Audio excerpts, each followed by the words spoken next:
And welcome back to Fox 47.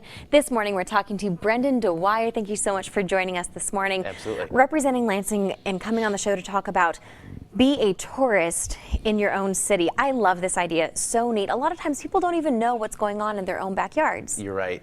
So many people get in a rut of just going to work and to the store and back home or whatever that they forget that there's all kinds of things to see and do right here in their town.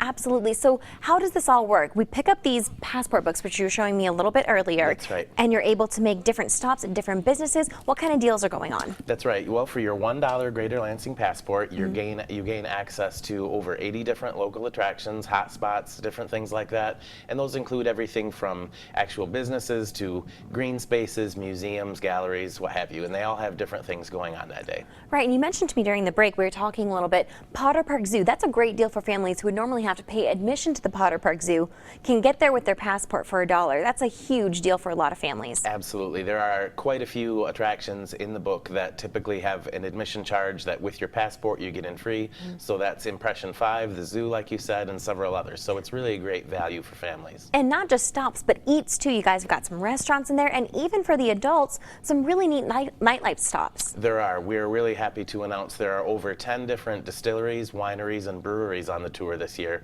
So really, no matter how your group is made up, whether you've got kids or older people with you or young adults, there's something for everybody.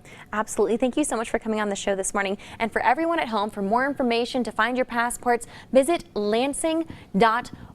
And thank you again. Be a tourist in your own town this weekend in Lansing.